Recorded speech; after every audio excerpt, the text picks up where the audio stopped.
그래서 왜 한다고 하고 진도를 안 나가는지 모르겠지만 송민곡을 빠르게 조집시다. 송민곡 빨리 끝내고 다음에 학교 진도 나오면은 또 추가적으로 나가고 3인곡 반성록 같은 거는 여러분들이 평소 학습으로 진행할 수 있게끔 해볼게요. 이번 주는 근데 숙제량이 조금 적어야 실습하는 맞아요. 안 들리는 것 같고요. 무슨 말인지 잘 모르겠습니다. 이번 근데 아마 그 송민곡 딱 100문제일 거야, 뒤에. 네? 딱 100문제예요. 제가 소책 줬잖아. 100문제. 소책자 한번 펴세요, 여러분. 소책자 수업하자. 하루에 20문제면 5일이면 돼요.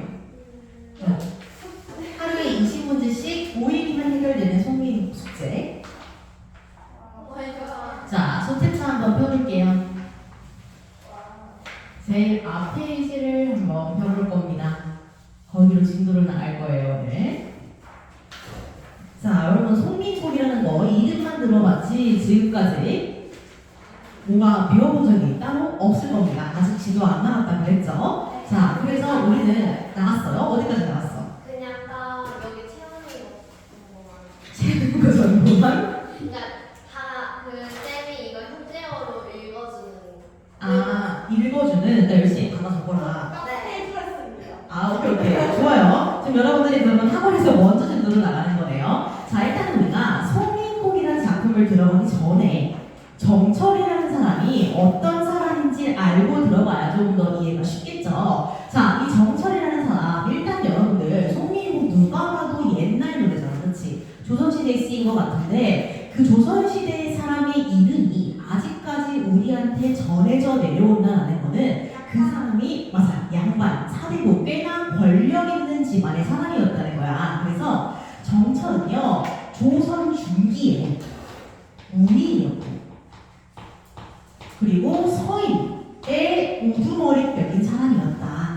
자, 조선 중기에 붕당 정치가 한창 심했던 거 알죠? 우리 한국사를 하고 있잖아, 그렇지? 한국사 하고 있으니까 붕당 정치가 심하다는 것도 알 수 있을 거고, 그리고 뭐 그때 사람들이 막 이렇게 흩어지면서 뭐 서인, 남인, 북인 이런 식으로 흩어졌다는 것도 알고 있죠. 그래서 당시에 붕당 정치의 일환이었던 서인 무리 그 중에 거의 대표격이었던 사람이 바로 정철이었다. 조선 중기에라는 걸 좀 알고 가시면 좋습니다.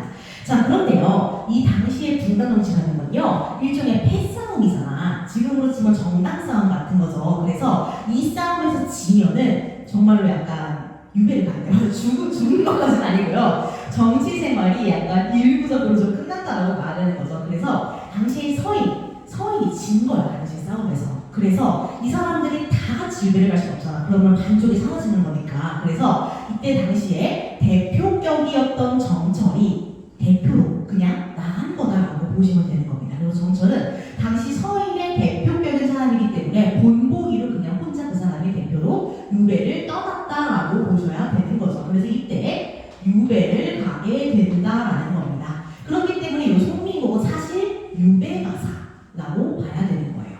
겉으로 보기에는 남녀 간의 상황을 다루는 것처럼 보여. 그런데 사실은 뭐야? 이면적으로는 정철이 유배를 가서 나를 다시 써주세요라고 애원하는 내용이다라고 보셔야 된다라는 거죠. 자, 그래서 유배, 이 정철의 유배라는 상황이 어떻게 보면은 임금과 신하 사이에 충신 연주지사를 다루는 거잖아요. 그렇죠? 그래서 이거는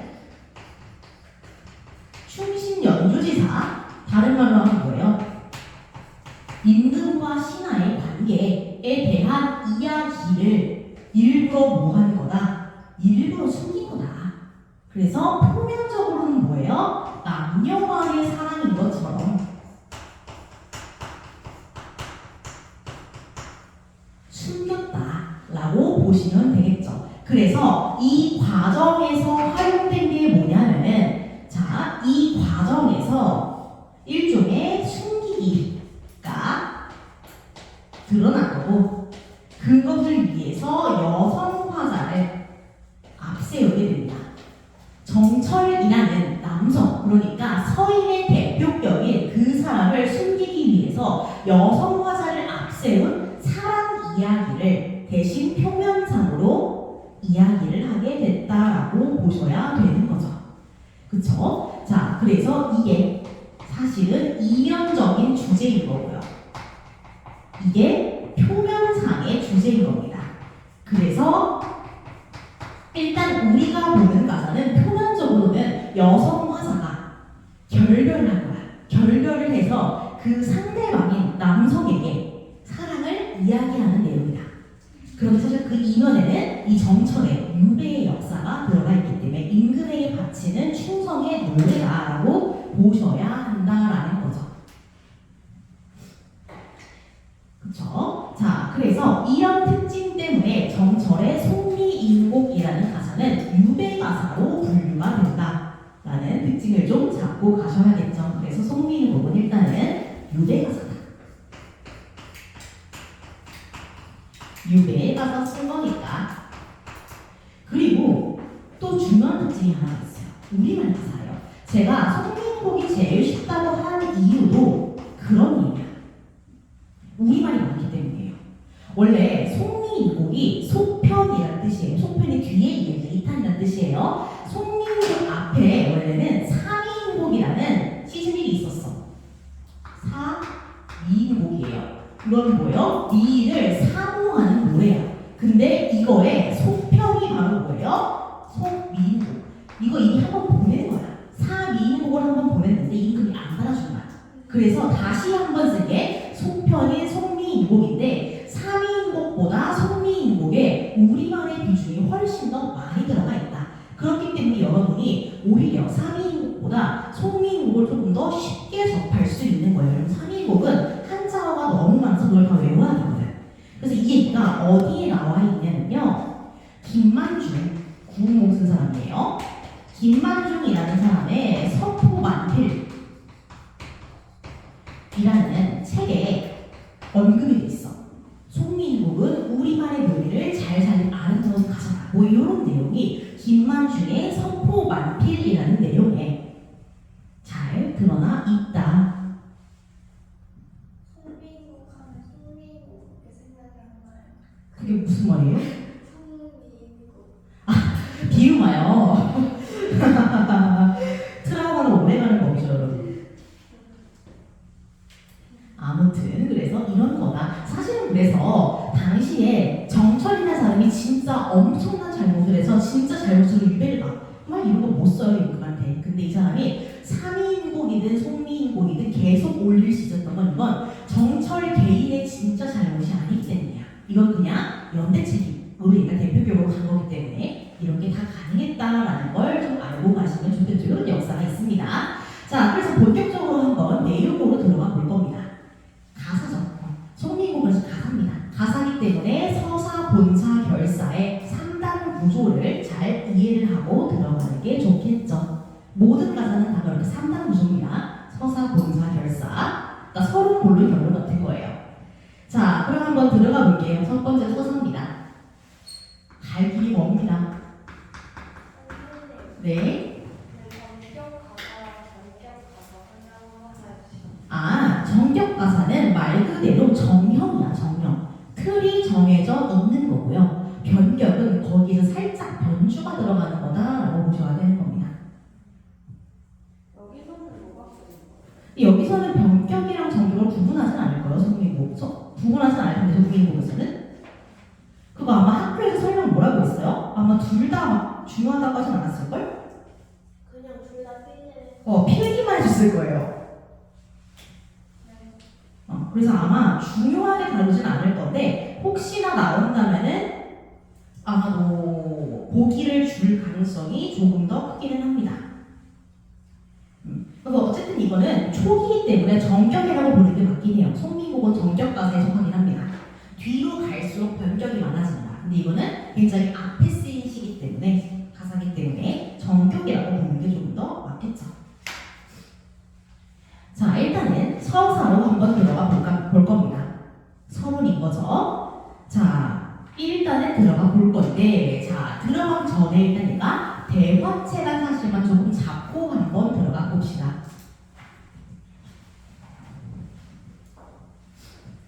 조금 먼저 쓰고 들어갈까요, 그러면은? 그래서 알고 들어가는 게 조금 마음이 편하잖아요.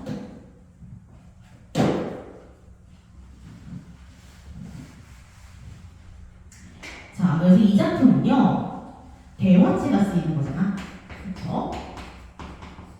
특이한 점이에요. 왜냐면 앞에 3인 곡은 대화체가 아니거든. 그래서 두 사람이 나와서 계속 대화를 해요. 그래서 우리가 이 사람들의 이름을 실제로 몰라요. 그렇기 때문에 그냥 갑을을 써서 갑녀와 을녀라고 표현을 합니다. 그래서 먼저 나온 사람이 갑녀고 뒤에 나온 사람이 을녀입니다. 그래서 첫 번째 여자라는 뜻이에요. 갑녀, 을녀. 갑을 관계 이런 게 아니고 첫 번째, 두 번째 이런 겁니다. 그래서 갑녀가 을녀한테, 지나가는 을녀한테 일단 말을 거는 걸로 시작해. 그러면은 을녀가 그거에 대해서 대답을 하면서 이야기를 전달하게 되는 겁니다. 그래서 갑녀는요, 일종의 MC 역할을 하는 거예요. 계속해서 을녀의 얘기를 끌어오는 사람이야. 얘는 보조적 인물이라는 말을 사용합니다. 한편 을녀는 어때? 얘한테 핵심 내용은 을녀가 다 얘기해. 그렇기 때문에 얘는 중심적 인물이라는 말을 사용하기도 해요. 중심적 하자 뭐 이렇게 할 수도 있고요. 그쵸? 그래서 갑녀가 MC입니다. 그래서 을녀의 이야기를 계속 끌어내는 역할을 한다. 일종의 유퀴즈 같은 거라고 보시면 돼요. 그래서 MC고 이 사람이 패널 게스트인 거죠. 이야기를 계속해서 주고받는 과정이다. 그래서 우리가 서사, 본사, 결사는 이런 계속해서 어떤 식의 대화가 진행되는지 초점을 맞춰가지고 좀 읽어내시는 게 좀 이해를 하는 데 도움이 될 겁니다. 자, 진짜로 서사로 한번 들어가 봅시다. 서사도 길어서 두 번에 나눠서 읽으셔야 돼요. 자, 봅시다. 자, 여기서는 어디까지가 갑녀고 어디까지가 을녀인지 끊는 것도 굉장히 중요합니다, 여러분. 자, 봅시다. 자, 읽어봅시다. 세 줄 정도만 혜원이가 읽어볼까요? 제 가는 저 각시 본드도 합녀이고 항상 비공경을 어찌하여 니멸하고 해가 저는 날에 물을 보러 가시는 요 세 줄 정도는 가림이 반성을 했다 그랬죠? 자, 봅시다. 저기 가는 저 각시 어디서 본 듯도 하구나 이거야. 지금 뭐야? 갑녀가 이제 시름을 거는 거야.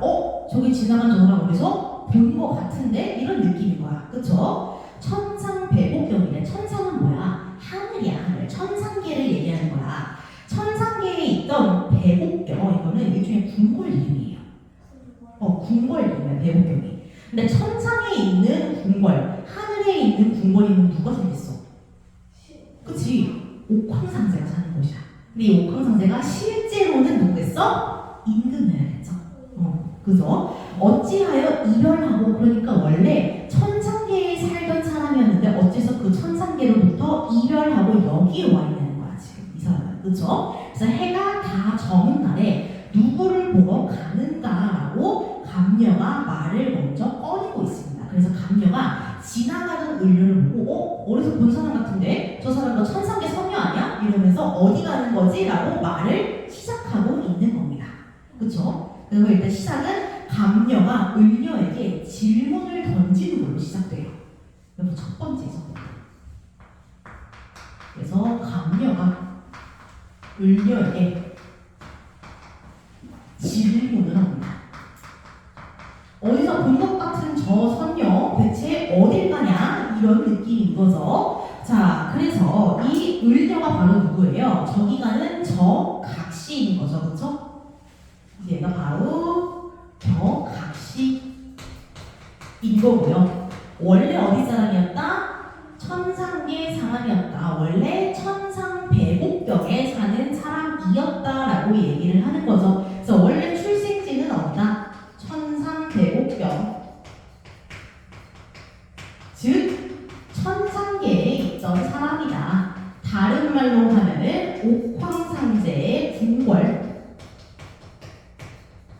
옥황상제 집에 살던 선녀 같은 사람이었던 거야. 그쵸? 근데 실제로 옥황상제가 있을 리는 없잖아요. 그쵸? 사실은 임금의 비유다라고 보셔야겠죠. 임금의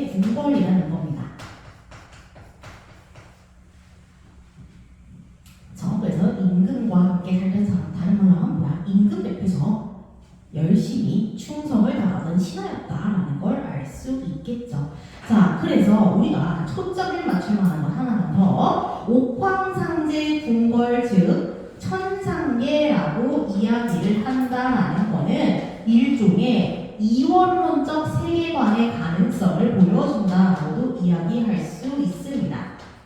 이게 무슨 말이냐면요. 이원론적 세계관이라는 거는 천상계와 지상계를 반으로 쭉 끊었다는 거야. 천상계에 살던 사람이 쫓겨나면은 지상계로 간다. 이런 거죠. 세상은 둘밖에 없는 거야. 천상 아니면 지상. 그래서 이원론이라고 해요. 반대말은 이원론입니다. 하나만 거. 이런 거두 개인 거야. 세상은 천상계 아니면 지상계. 천상계이고 잘못하면은 천상계에서 이별을 하면은 지상계로 내려온다. 이런 얘기인 거죠.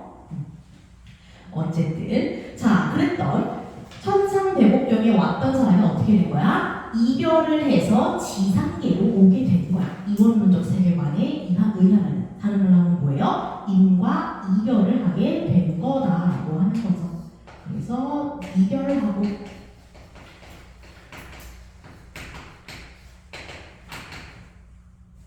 이건 뭐예요? 인과 이별했다라는 거죠.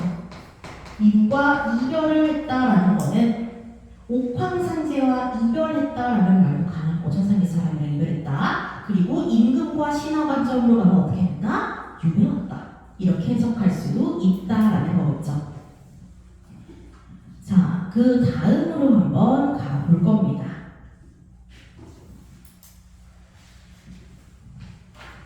자, 한 세 줄 정도 가림이가 읽어볼까요? 내 얼굴이 거동이 한 줄 위에. 왜 어. 어와 내어 있고 인내 소리를 들어보고 내 얼굴이 거동이 민 계양 즉콩 가는 어딘지 날 보시고 내려다 여기 실시 그죠? 자, 봅시다. 그래서 우리가 방금 처음 읽었던 세 줄까지가 감녀의 질문인 거야. 그리고 방금 가림이가 읽은 데부터 을녀가 대답을 하는 상황이에요. 그쵸? 너구나 라고 얘기하는 거야. 어와 내리고. 그리고 이때 너는 누구야? 감녀였죠. 너구나. 이내 사설, 이내 이야기 좀 들어봐 달라. 이런 겁니다. 즉, 감녀가 바로 누굴 만난 거야? 하소연 해줄 사람, 연애 상담 해줄 사람을 만난 겁니다. 지금 내 얼굴, 이 거동, 내 얼굴이든 내 행동이든 이미 괴양즉 한가하는, 괴다라는 거는 사랑하다라는 거거든요. 즉 괴양즉하다라는 거는 사랑을 받을 만하다 이런 느낌이야. 사랑할 만하다, 사랑 받음직하다 이런 느낌이에요. 사랑을 받음직한가 말에는 어쩐지 나를 보시고 바로 너다라고 여겼대. 그러니까 내 사랑은 너다라고 특별히 여겼다는 거야. 어떻게 보면 님이 나를 보고 첫눈에 반했다는 거죠, 이거는. 그죠? 님이 나를 특별하게 여겼다라는 거예요. 그렇죠? 지금 본격적으로 누가 을녀가 감녀에게 답변을 하고 있는 상황인 겁니다. 그렇죠? 그래서 을녀가 감녀에게 어떻게 보면 지금 자기 연애 상담해줄 사람을 찾은 거죠. 답변. 응? 그러면 여기서 내가 을녀인 거예요. 내려오나 이 부분이야? 어와 내려 있고 이 부분? 네. 그거는 을녀가 얘기하는 거죠. 을녀가 감녀한테 너구나 라고 얘기하는 거예요. 누가 날 부르나 했더니 너였구나 이렇게 얘기하는 거예요. 그쵸? 그러니까 이때 내여이고 할 때 너는 감녀가 돼야겠죠. 내어이고가 너구나 이거예요. 너로구나 이런 느낌. 그러니까 누가 날 부르나 했더니 너였구나 이런 느낌인 겁니다.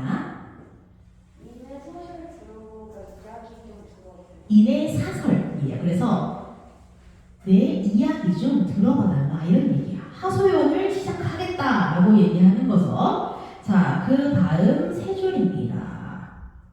일단 제가 좀 볼게요. 세 줄은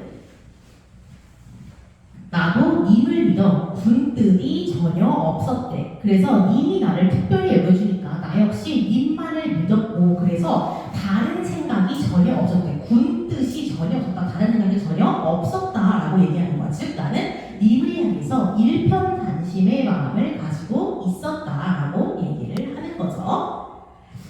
자, 그 다음 이래야 교태야 어지러이 하뒀더니 이래는 뭐냐면 아양이에요. 아양. 우리가 아양 떤다 이런 말 하죠. 아양입니다. 애교 같은 거예요. 교태는 말 그대로 교태입니다. 교태롭다 이런 말 하죠. 그래서 아양과 교태입니다. 이래는 아양, 교태는 교태예요. 그래서 둘 다 애교 같은 거야. 내가 그걸 너무 많이 해가지고 님을 혹시 어지럽게 하는 건가? 라고 생각해보는 거야. 어지럽게 하였던지 반기시는 낯빛이 옛날과 어찌 다르신가? 즉 뭐야? 옛날 같지가 않다는 거야. 님이 나를 반기는 낯빛이, 얼굴빛이 얘와 옛날과 어찌 다르신가라는 거야. 즉 사람이 변했다는 거죠. 나를 대하는 태도가 변했다는 거야. 내가 너무 애를 봤나? 이렇게 반성을 하고 있는 겁니다. 그래서 누워서 생각하고 일어나서 앉아서 또 생각해봤대. 그래서 누워도 님 생각, 일어나도 님 생각인 거야. 내 몸이 지은 죄가 뇌같이 쌓여있대. 즉 누가 잘못했다는 거야? 내가 지은 죄, 내가 잘못한 죄가 뇌는 산이지 산처럼 쌓여 있었다는 거야. 즉 내가 생각하는 이별의 원인은 뭐야? 내가 생각하는 이별의 원인은 내가 잘못한 것 같아. 왠지 내가 괜히 애교를 너무 많이 부려서 어지럽게 한 것 같았다라고 생각하는 거야. 그래서 하늘이라 원망하며 사람이라 허물하라. 즉 하늘을 원망하겠는가 사람을 원망하겠는가 이런 거죠. 사람을 탓하겠는가. 즉 누구 탓할 수 없다는 거야. 다른 사람 탓할 수도 없고요. 이거를 하늘에게 원망할 수도 없다는 거야. 왜? 다 내 잘못이니까. 이렇게 얘기하고 있는 거죠. 서러워서 풀어서 해니 생각해보니 조물의 탓이래. 근데 가만히 생각해보니까 내 잘못이 아닌 것 같은 거야. 내 잘못이 아니고 조물주의 죄가 아닌가? 이런 생각을 하게 되는 거죠. 그래서 지금 이 을면은요 계속해서 님이 나를 대하는 태도가 바뀐 이유에 대해 자나깨나 고민을 많이 하는 상태였는데 그 결과가 뭐야? 첫 번째는 내가 잘못했다. 두 번째는 조물주한테도 잘못이 있다라는 겁니다. 그렇죠? 자, 그래서 을녀가 감녀에게 무슨 답변을 하냐? 누가 잘못했는가? 이별의 원인이 무엇인가에 대해서 이야기를 하는 거예요. 원래 우리 둘이 좋았거든. 첫눈에 반해서 걔도 날 좋아하고 나도 걔만 봤는데 왠지 태도가 바뀐 거야. 그래서 그 원인이 뭔지 누워서도 생각해보고 앉아서도 생각해봤는데 즉 자나깨나 생각을 해봤는데 첫 번째 원인은 뭐야? 나야. 내가 잘못한 것 같아. 그치? 그래서 자신.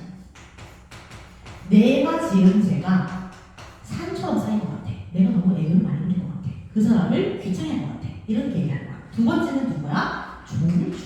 이거는 하늘의 잘못도 있는 것 같기도 하고, 그쵸? 조물주의 탓으로 돌리고 있는 거예요.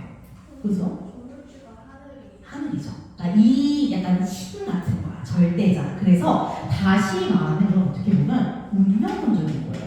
네가 나를 싫어하게 되는 거 어떻게 보면은 나 때문은 아닌 것 같기도 하고 그냥 그렇게 우리가 신에 의해서 설계된 걸지도 몰라. 이런 느낌이야. 운명론적 세계관인 거죠.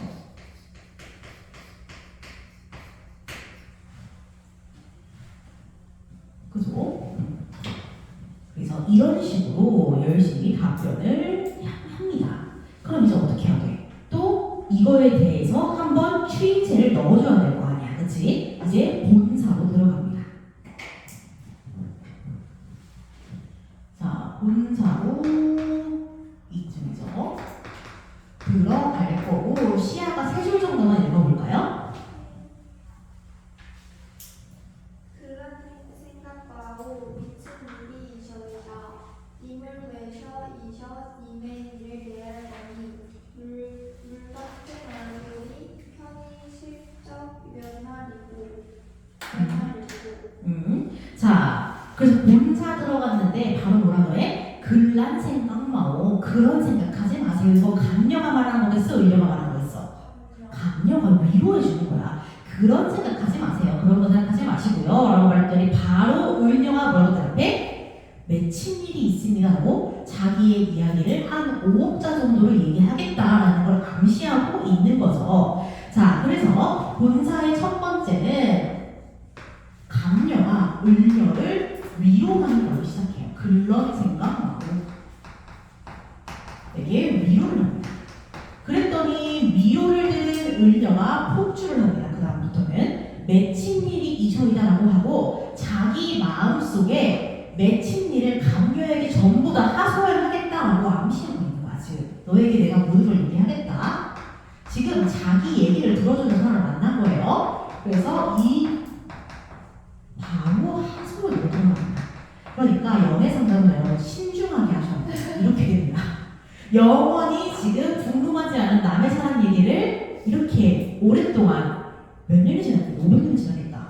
500년 동안 듣게 되는 거죠. 자, 그래서 이 하소연이 뭐예요? 맺힌 일이 있다는 거야. 내 마음속에 맺혀서 지워지지 않는 일이 있다는 거야. 그렇지? 그래서 맺힌 일이라고 이야기를 하죠. 그럼 이 맺힌 일이 뭔지 한번 봐야겠네. 그렇지? 그래서 이게 뭔지 한번 쭉 들어가 봅시다. 자, 님을 맺어 있어. 님의 일을 내가 안 내. 즉 내가 원래 님을 모셨던 사람이잖아. 어디서? 천상배고뼈에서. 즉 표면적으로는 천상계에서, 이면적으로는 궁궐에서 임금을 모셨던 신하라는 거예요. 그렇지? 내가 님을 내셔가지고 님의 일은 내가 다 알아.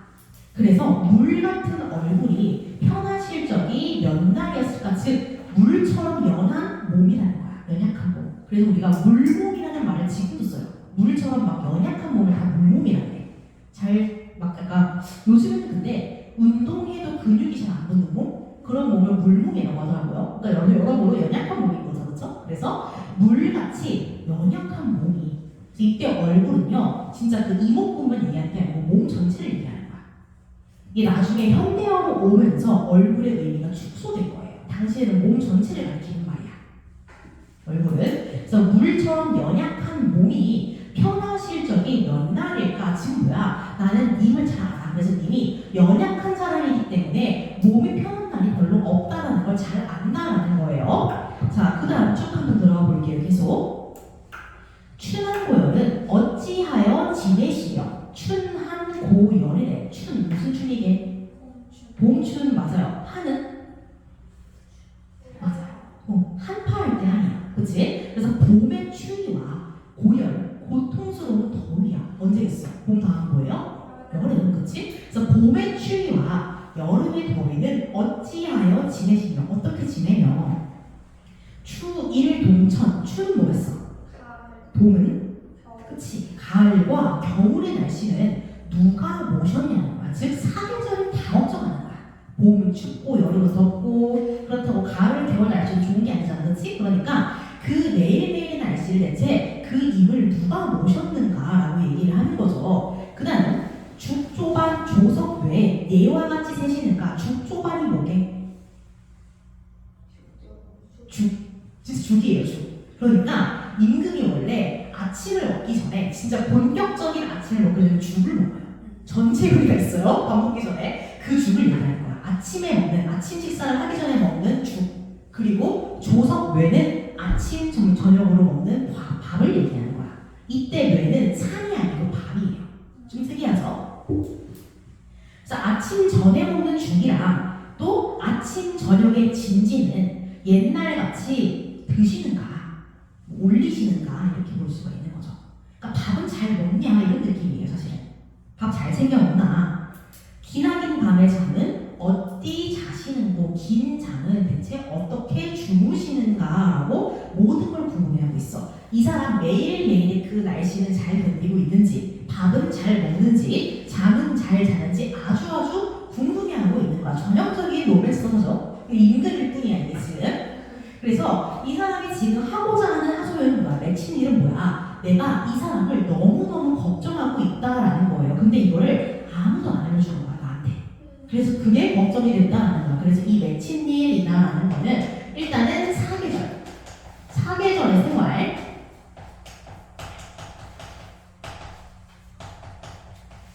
그리고 또 조성뇌 이런 말 했었죠? 그 식사, 그리고 잠, 이런 걸 잘 챙기고 있는지가 너무 걱정되고 그립고 막 그렇다는 거예요. 그쵸? 그래서 내가 이런 것들을 전부 다 뭐해? 염려하고 있다는 게 맺힌 일이야.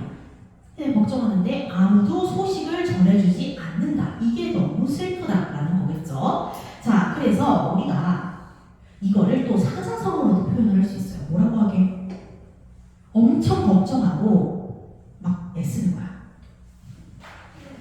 그래요. 노심초사라고 합니다. 노심초사라는 사자성어로도 얘기할 수 있겠죠. 내가 님의 그런 건강, 계절, 걱정, 밥, 잠 이런 걸 다 노심초사하면서 기다리고 있다는 거야. 소식을. 님에 대한 염려예요. 이게 첫 번째가 소명이야. 자, 그 다음으로 한번 가볼 겁니다. 자, 그 다음 혜원이가 한 3줄 정도 읽어볼까요? 님다이 소식을 아무나 아자하니 오늘도 거이려다 내 아이나 사람일까? 내 마음 줄 데 없다 어디로 가장 말고 님 다희는요, 다희가 뭐냐면은 계신, 향한 이런 뜻이야. 영어로 치면 투월드 같은 느낌인 거예요.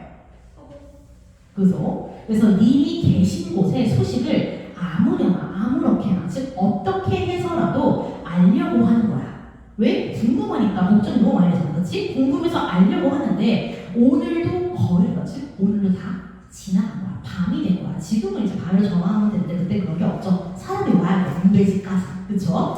오늘도 거의 다 갔대. 내일이나 사람이 올까? 이때 사람은 뭐 하는 사람이게?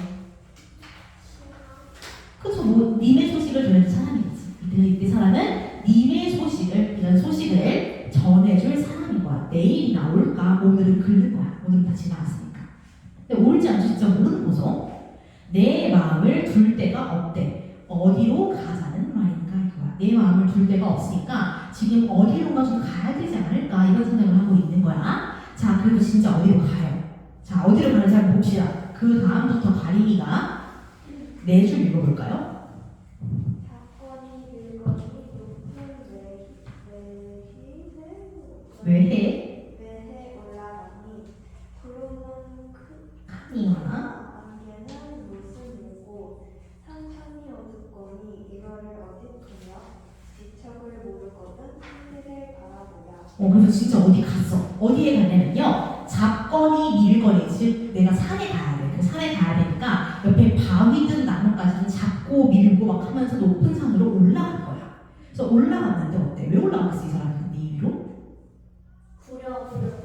그치. 높은 데로 올라가면은 님이 계신 곳이 보일까 해서 올라간 거야. 근데 막상 갔더니 어때? 구름은 물론이거니와 안개는 무슨 일이고, 즉 구름과 안개 때문에 앞을 볼 수가 없었던 거야. 그럼 본인이 원했던 게 무산된 거죠 지금. 그래서 산천이 어둡대. 산과 강이 다 어둡대. 그래서 일월 해와 달을 어떻게 보냐는 거야. 근데 우리가 잘 알아둬야 되는 게 고전 시가에서 해와 달은 보통 임금에 대한 비유예요. 왜냐면 세상에 하나밖에 없잖아.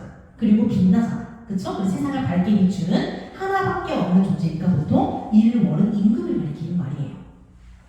그쵸? 그것도 이제 구름이 낀 상태니까 당연히 어두워서 해와 달이 안 보인다는 뜻도 가능하고요. 지척을 모르거든. 지척은 바로 코앞이라는 거야. 가까운 거리도 모르거든. 천리를 바라보냐. 천리를 어떻게 보겠냐. 즉 임금은 나로부터 천리 정도 떨어져 있다는 거야. 그걸 어떻게 보겠냐. 이런 문제죠.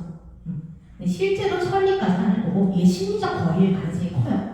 그래서 우리 한반도가 삼천리거든요. 그래서 천리면은 굉장히 멀어. 서울에서 부산까지 거리예요 지금. 그러니까 그 정도까지는 아니고 아마 심리적 거리일 가능성이 큽니다. 그래서 뭐 이렇게 산에 가서 내가 님을 좀 보려고 해. 왜? 이게 너무 궁금한데 아무도 안 오는 거야. 소식 들려줄 사람이. 그래서 내가 그 소식을 들으러 직접 산까지 가봤어. 그랬는데 정작 가보니까 어때? 내가 원하는 걸 성취할 수가 없었던 겁니다. 자, 그래서 이제 이 사람이 포기도 할 법한데 포기를 안 해. 그래서 어디로 가냐면은 3줄만 읽어볼게요. 시아가 물과에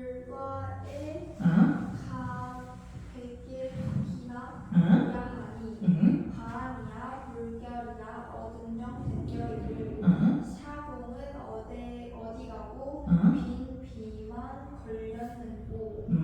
자, 차라리 어디로 갔대? 산 말고 물가에 가서 뱃길이나 보려고 했대. 그러니까 산으로 가서 못 보면 내가 물을 타고 배 타고 가려고 했던 거야. 그런데 어때? 바람이야 물결이야 어둠정 어수선하게 되었구나라는 거야. 배를 띄워 못 띄워? 배를 못 띄워. 그리고 이 바람 물결처럼 내 마음도 심란한 거야. 사공은 어디 가고 빈 배만 걸렸는고, 즉 사공은 없고 배만 남아있는 거야. 즉 이것하고 이한테 못 간다라는 겁니다. 그래서 하고자 했던 걸 아무것도 성취 못했다. 그쵸? 자, 그 다음 줄로 가볼게요. 강편에 혼자 서서 디는 해를 구워보니, 즉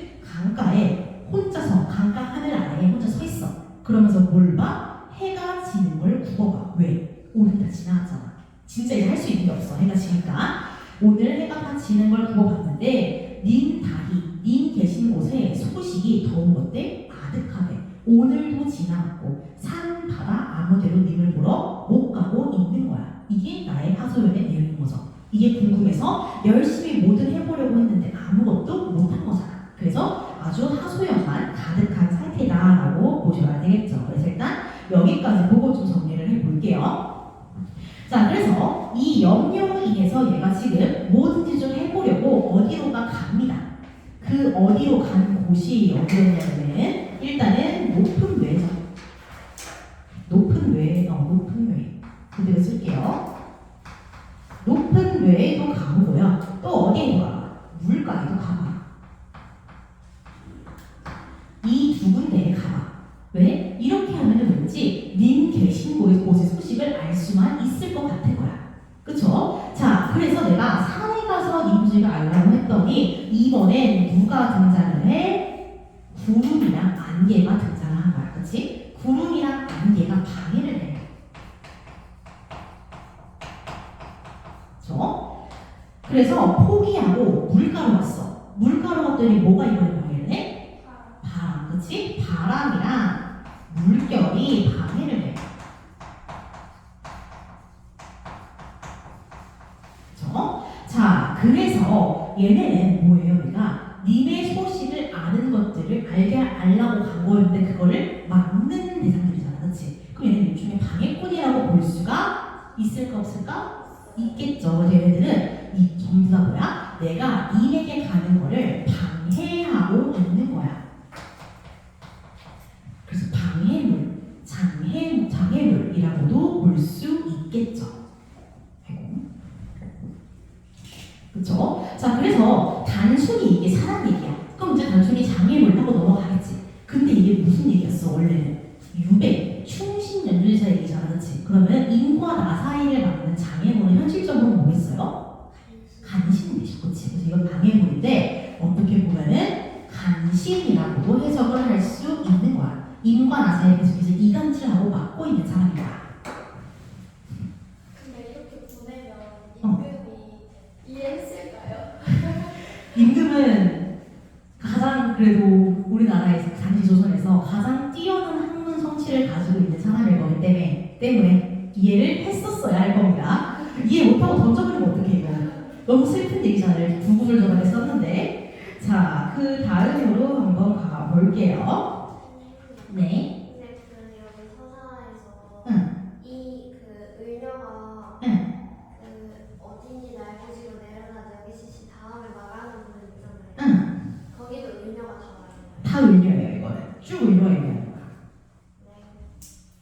근데 도청춘 자리에 공주만 돌아오고 거기를 지금 읽어야 돼요. 이제 쓱. 이제부터 읽을 겁니다. 과림이 집중. 자, 봅시다. 자, 모청 찬자리에 밤길만 돌아온대. 모청이 뭐예요? 모청은 초가집입니다. 자, 아마 고전 시간에 앞으로 많이 나올 거야. 모청 이런 말. 처음이에요. 초가집에 찬 자리에 밤중만 돌아온대. 즉 밤이 깊어서 돌아온 거야. 왜? 이 사람 하루 종일 왔다 갔다 했잖아. 지금 해를 질 때까지. 그치? 그래서 밤이 깊어서 돌아온대. 이 초가집은 내가 살고 있는 집이겠죠. 을녀가 살고 있는 집이야. 반벽청등. 반벽이라는 건 뭐예요? 벽에 걸려있다는 뜻이야. 청등은 청색 등인 거죠.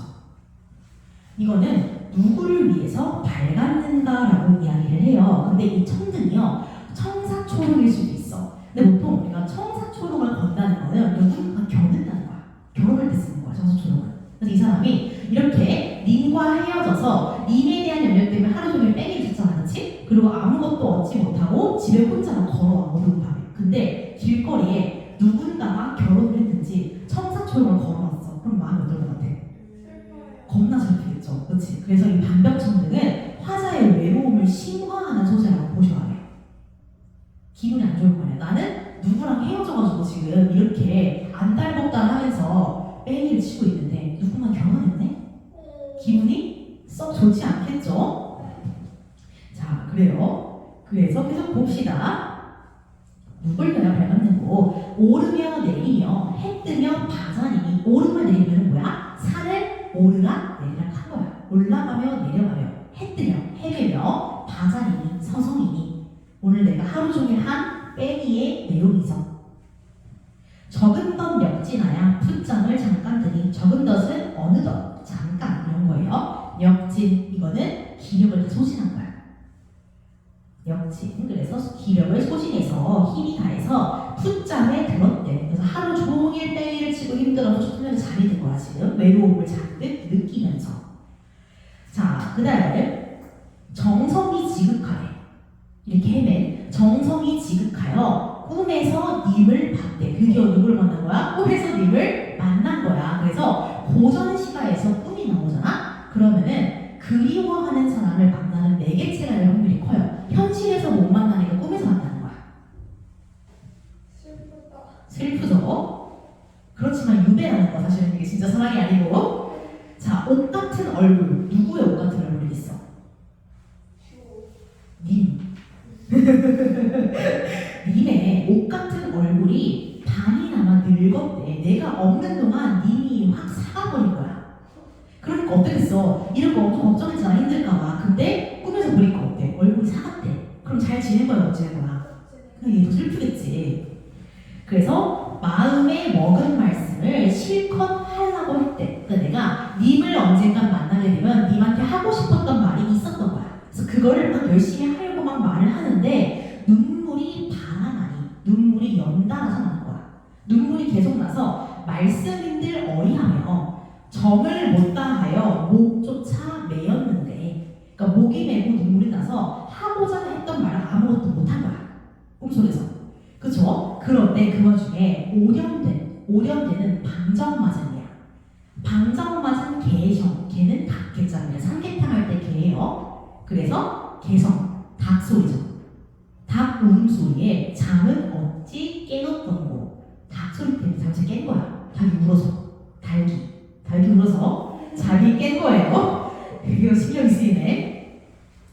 그래서 내가 꿈속에서 님을 겨우 봤어. 근데 어때? 나랑 같이 있을 때는 얼굴색이 좋았어. 옷 같았어. 그런데 내가 없는 사이에 어떻게 된 거야? 잘 못 지는 얼굴이 사가버린 거야. 그래서 걱정이 되고 슬프고 서럽고 그래서 막 내가 그동안 있었던 일 얘기하려고 하는데 목소리가 안 나와. 눈물이 너무 많이 나서. 그 와중에 어떻게 된 거야? 닭이 울어서 잠을 깬 거야. 그래서 아무 말도 못하고 꿈에서 깨어난 거예요. 여기까지가 본차입니다. 그래서 이 사람의 하소연 내용입니다. 근데 다. 자, 다시 한번 그래서 여기까지를 정리를 해 볼게요. 참 그래서 가사를 잘 쓰는 것 같기도 해요. 우리가 맨날 힘들어 하지만. 자, 그래서 내가 이렇게 열심히 다녔어. 그런데 아무것도 성공한 게 없죠. 그래서 뭐만 만나? 빈배와 반벽 천등만 만나요. 그쵸? 그래서 빈배를 그래도 원어로 소개했겠죠. 그리고 반벽 천등. 반벽 천등이 뭐예요? 반벽이 뭐예요? 벽에 걸려있는. 네. 천등을 만납니다. 그래서 얘네는 전부 다 뭐야? 화자의 감정을 심화시켜. 그래서 객관적 상관물이라고 할 수 있죠. 우리 객관적 상관물의 종류 세 가지 배웠던 거 기억나죠? 첫 번째는 감정이입, 두 번째는 대조, 세 번째는 자극 또는 영향. 그래서 감정이입은 화자의 감정이 투영이 된 거기 때문에 감정 표현이 나와야 된다고 얘기했어. 예를 들어 슬픈 귀뚜라미 종이 이런 느낌으로. 근데 이건 어때 지금? 슬픈데 이런 거 아니잖아. 그치? 단순히 내가 얘를 봤더니 어때? 내 감정이 더 안 좋아진 거잖아. 그쵸? 그러니까 단순히 자극과 영향을 주는 객관적 상관물에 그쳐야 되는 거예요. 그래서 감정이입까지 가면 안 돼요. 감정이입이라고 하기에는 뭐야? 감정 표현이 아무것도 안 나와 있는 거예요. 근데 종종 아주 가끔 학교에서 이거를 그렇게 해석하는 경우가 있긴 해. 그래서 혹시나 그렇게 된다면 꼭 말씀해 주셔야 됩니다. 보통 이거는 감정이입이 아니라 객관적 상관물로 해석하는 게 일반적이야. 그런데 가끔 학교에서 감정이입이라고 해석을 할 수 있는 여지가 있기 때문에 혹시나 그렇게 배웠다면 꼭 알려주셔야 돼요. 아마 근데 그렇게 안 하긴 할 거야. 감정이입이랑 다른 사람을 달라요. 객관적 상관물 안에 감정이입이 있어요. 근데 왜냐면은 감정이입 말고도 객관적 상관을 두 개 더 있잖아. 대조가 있고 그냥 자극 변형이 있죠. 근데 감정이입은 화자의 감정을 그 감정이 없는 대상에 투영을 해야 돼. 그렇기 때문에 슬픈 울음, 뒷드라미 울음 이런 것처럼 내 감정을 걔한테 투영한 거라서 감정 표현이 나와야 돼. 감정이입은. 근데 감정 표현이 없으면은 감정을 이입했다고 보기 어렵잖아. 그래서 얘는 감정 표현이 들어가 있지 않아서 단순히 화자의 감정을 심화하는 소재이기 때문에 객관적 상관물까지만 맞다라고 보는 거예요. 그럼 자극하고 그거는 그거죠. 자는 그걸 알려주는 거. 그렇죠? 그래서 이거는 외로운 감정을 심화하고 화자의 그런 감정을 자극하는 정도다라고 봐야 되는 거죠. 그렇죠?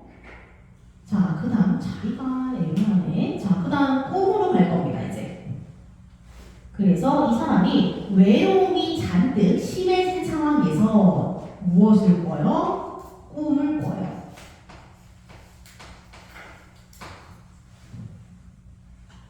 왜 꿈을 꿔?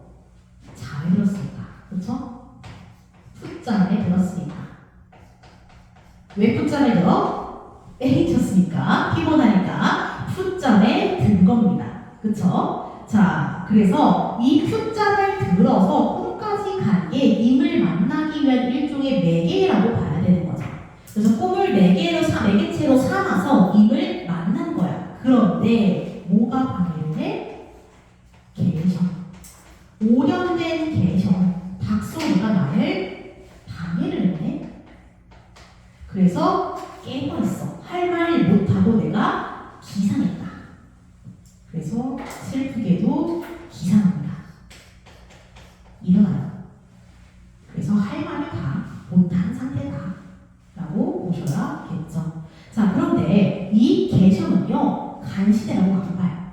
똑같은 방향인데. 왜냐하면 이거는 실제 상황이라서 그래. 실제 밖의 상황이라서 그래. 얘는 실제 상황이 아닌 거야. 얘는 실제 상황이에요. 그래서 보통 학교에서도 여기는 간신, 얘는 간신이 아닌 이렇게 구분하기도 해요. 근데 이것도 물론 당연히 해석의 여지가 있어서 혹시 학교에서 뭉뚱거려서 방해물은 다 간신 이렇게 얘기하면 그것도 꼭 알려주셔야 됩니다. 원래는 원칙적으로 구분하는 게 맞긴 해요. 자, 그래요. 그래서 이렇게 해서 일단 우리가 본사를 다 정리를 했습니다. 여기까지 해서 어려운 거 있나요? 내용은 재밌는데 내용 굉장히 재밌어요. 근데 말이 어려울 뿐이야. 그냥 단순한 사람 얘기를 생각하면 나쁘지 않아 지금. 하나 물어봐도 돼요? 네. 마음 먹은 말씀 슬크자의 실컷. 슬크장, 슬카장, 실컷. 삽자 얘기하는 거지. 삽자. 올리자. 그러니까 말씀을 드리자 이런 느낌이야. 사회다 이런 느낌이죠. 올리자니.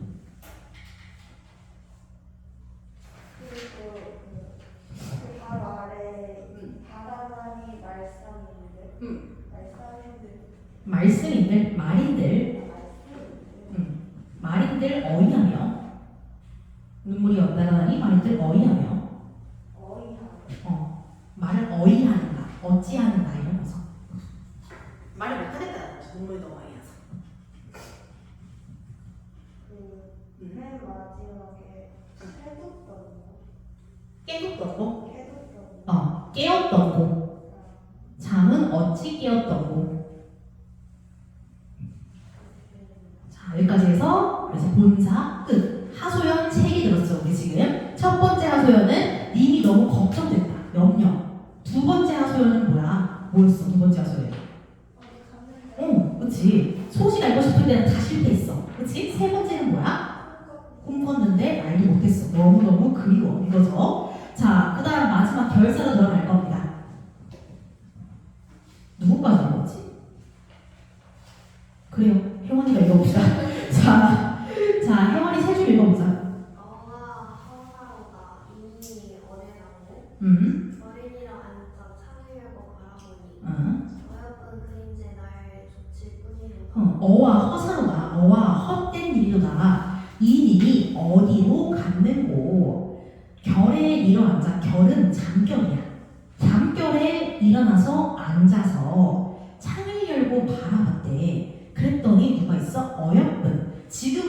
어렵보다는 그 예쁘다잖아, 그치? 근데 이때 당시에 어렵보다는 불쌍함이라는 뜻이에요. 훈민정음에 나오는 말이에요. 불쌍함, 가엾음 이런 뜻이에요. 가엾은 그림제, 이거는 그림자에 주격조사 이가 붙은 형태야. 그래서 가엾은 그림자가 이렇게 말해요. 가엾은 그림자가 날 좇을 뿐이래. 이 그림자 누구 거게? 날 따라오는 그림자 나밖에 없겠죠, 그렇지? 즉 나는 혼자 있다는 뜻이에요. 그렇죠? 화자가 혼자 있는 상황을 이렇게 얘기하고 있는 거야. 나를 쫓아오는 건데 그림자밖에 없다고. 그래서 꿈속에서는 이미 있었지만 일어나 보니 혼자라 쓸쓸하다, 나밖에 없다라는 말 이렇게 표현한 거예요. 차라리 쉬어디어는요 죽어져서 이런 뜻이야. 쓰러져서 이거야. 죽어서. 차라리 죽어서 나벌이 될 거래. 지는 달이 될 거라는 거야. 님 계신 창 안에 번득하게, 즉 환하게 비추리라. 그래서 을려는 뭐가 되고자 결심해? 지는 달. 그리고 달빛이 돼서 님 창에 비칠 거라고 얘기해. 그랬더니 누가 반박을 해? 갑자기 감녀가 등장해. 정말 오랜만에. 감녀가 나와서 뭐라 그래? 각시님, 각시는 을려했죠. 달이 약하니와 달보다는 차라리 뭐가 되래? 굳은 비나 되소서. 굳은 비가 되래. 오늘 우리 비 같은 거죠. 비가 되라고 하래. 그럼 뭐겠어? 우리가 해야 되는 건 이 나벌과 굳은 비의 차이를 비교하는 게 결사의 핵심이 되겠죠. 왜 을려는 달이 되고 싶어하고 왜 감녀는 비가 되라고 하는가? 그걸 좀 잘 봐야겠죠. 자, 그래서 결사로 한번 정리를 해서 넘어가 볼 겁니다. 자, 결사 마찬가지로 계속해서 을려가 이야기를 하죠. 을려가 계속 하소연을 합니다. 을려가 감녀에게 다 끝났다, 일어났더니 님이 없다 이러고 있죠. 계속해서 하소연을 합니다. 그쵸? 그래서 무슨 얘기를 해? 그림자, 내 그림자밖에 없다라고 얘기하면서 쓸쓸함을 강조하고 있죠. 그래서 어떤 결심을 해? 안 되겠다. 차라리 죽어버리겠다. 라고 얘기를 하죠. 그쵸? 자, 그래서 내가 뭐가 돼야겠다고 해? 이렇게 쓸쓸할 바에는 차라리 죽어서 나버려야겠다. 라고 얘기를 하는 거야. 그래서 나버리라는 말을 갑자기 해요. 그쵸? 자, 그래서 이 나버리 의미하는 말은 뭐겠어? 첫 번째로는 당연히 달이 다시 만나고 싶다는 거잖아. 그치? 그래서 재회의 소망이에요.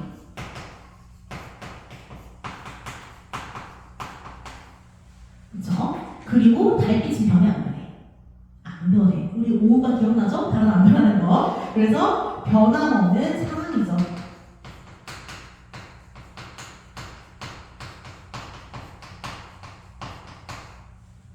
그쵸? 또 한편으로 어떠냐면요. 달은 그냥 멀리서 비추는 게 전부잖아. 그치? 굉장히 소극적이에요. 달빛이 솔직히 있는 전인지 잘 몰라 우리는. 그치? 근데 그냥 얘는 변함없는 사랑으로 그 임을 만나는 거에 만족하겠다라고 얘기하는 거야. 그랬더니 냅다 감녀가 계속 가만히 있다가 반박을 하죠. 드디어 감녀가 을려에게 한마디 합니다. 이렇게 길게 러브스토리를 들었으면 사실 화가 날만도 해요. 뭐라 그래요? 몸 나버려. 구중리나 돼. 이렇게 얘기하는 거죠. 그쵸?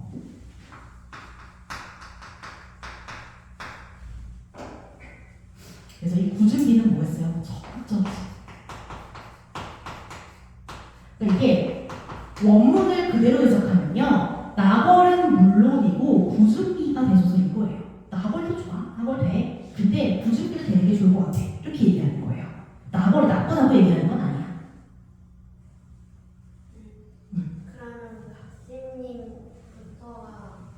각신님부터가 감녀예요. 각신님. 그죠? 응. 둘이야 각신이 둘이. 달. 우리 오후가에 똑같이 나왔어요. 달. 자, 그래서 나벌은 달빛이잖아. 멀리서 소극적으로 잠깐 비춰. 근데 B는 어때? 직접적으로 님의 옷을 적시죠. 그래서 오랫동안 같이 있을 수 있잖아, 그렇지? 그래서 적극적이고 오랫동안 같이 있을 수 있다는 거. 그래서 이렇게 조언을 하고 있는 겁니다. 그래서 이렇게 결사를 또 정리를 해보시면 되겠죠. 그래서 생각보다 어렵지 않아요. 그쵸? 다리랑 힘이와 다리야, 허리야, 달은 물론이거니와.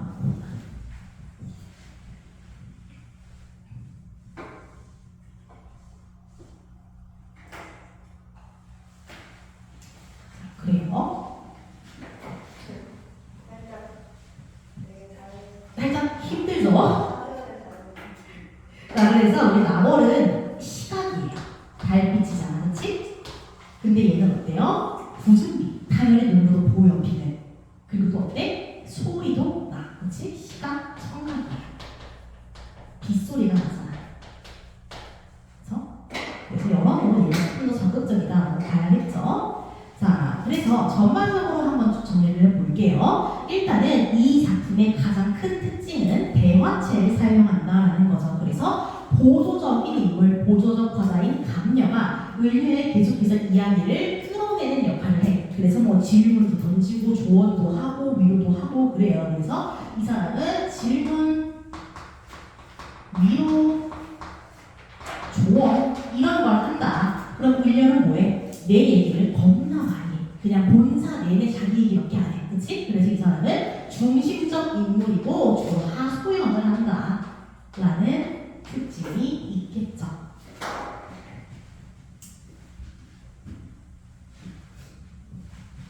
자, 그래서 이 첫 번째 특징이고요. 두 번째는 장애물에 대한 이야기야. 장애물을 여기 있죠? 구름, 안개, 바람, 물결. 얘네가 장애물, 방해물, 간신으로 해석이 되는 거야. 다만 조심할 건 뭐야? 개성은 보통 우리가 간신으로 얘기하지 않는다. 진짜 방해물, 진짜로 깨게 했으니까 간신의 의미는 아니다. 그리고 마지막으로 나월과 부준비가 어떤 차이가 있는지 좀 구분을 해두는 게 좋다. 요 정도로 정리를 하면은 일단은 전반적으로는 좀 네, 그러면은 그 개성이 간신은 아닌데 방해물은 맞아요. 맞아요. 왜냐면 잠을 깨게 했죠. 어쨌든 내 꿈을 깨게 한 거니까 실제로 방해를 한 건 맞아요. 그렇죠? 자, 그래서 이렇게 보면 전반적으로 송민이 보고 거의 다 훑었다라고 보시면 되고요. 그래서 여러분들이 같이 참고할 만한 외부 지문은 당연히 3인고, 그쵸? 정철의 3인고.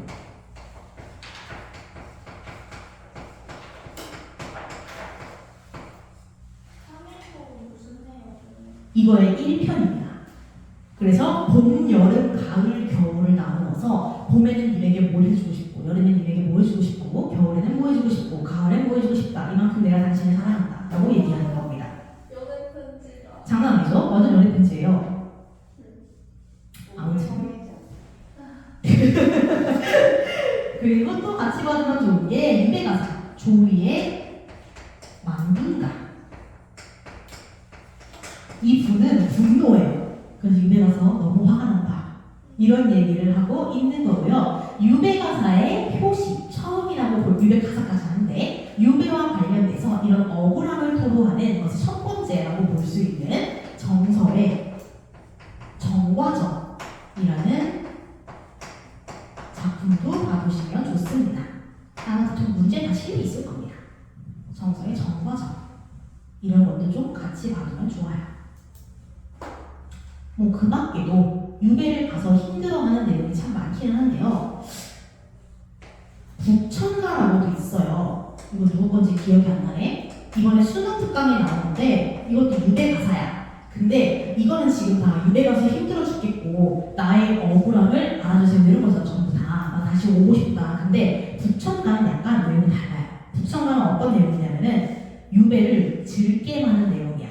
이왕 온 거 즐기고 가는 거야. 유배에 올만한 것 같아. 난 유배에 올만한 일이 있는 것 같기도 하고 괜찮은 것 같아. 그래서 이거 김진영이라는 사람이 쓴 거예요. 그래서 이거는 유배 즐겜의 얘기. 앞에 세 개랑 약간 달라요. 그래서 이 정도 좀 참고해 주시면 이번에 수특에 나왔으니까 참고해 주시면 좋겠죠. 선생님, 네. 저희 그러면 저거는 그냥 응. 한번 읽어보는 저거 아마 여러분 프린트에 3인곡이랑 만분가랑 붙여가 있을 거야. 내 기억에 있어요. 그래서 어차피 같이 볼 거예요, 이거는. 제가 뭐 매일매일 과제를 조금씩 주전해서 어떻게든 다 보게 할 거니까 너무 걱정 안 하셔도 될 것 같습니다. 우리 볼 게 너무 많아. 이거는 안 주시는 거죠, 그러면? 그것도 줄 거예요. 되게 실망이 커 보이네? 너무 좋아서. 그래서 이렇게 한번 정리하셔도 됩니다. 생각보다 빨리 끝났죠? 이게 소개인물이라서 빨리 끝난다. 한국어가 많아서. 우리말이 많아서. 쉬는 시간인가요? 네.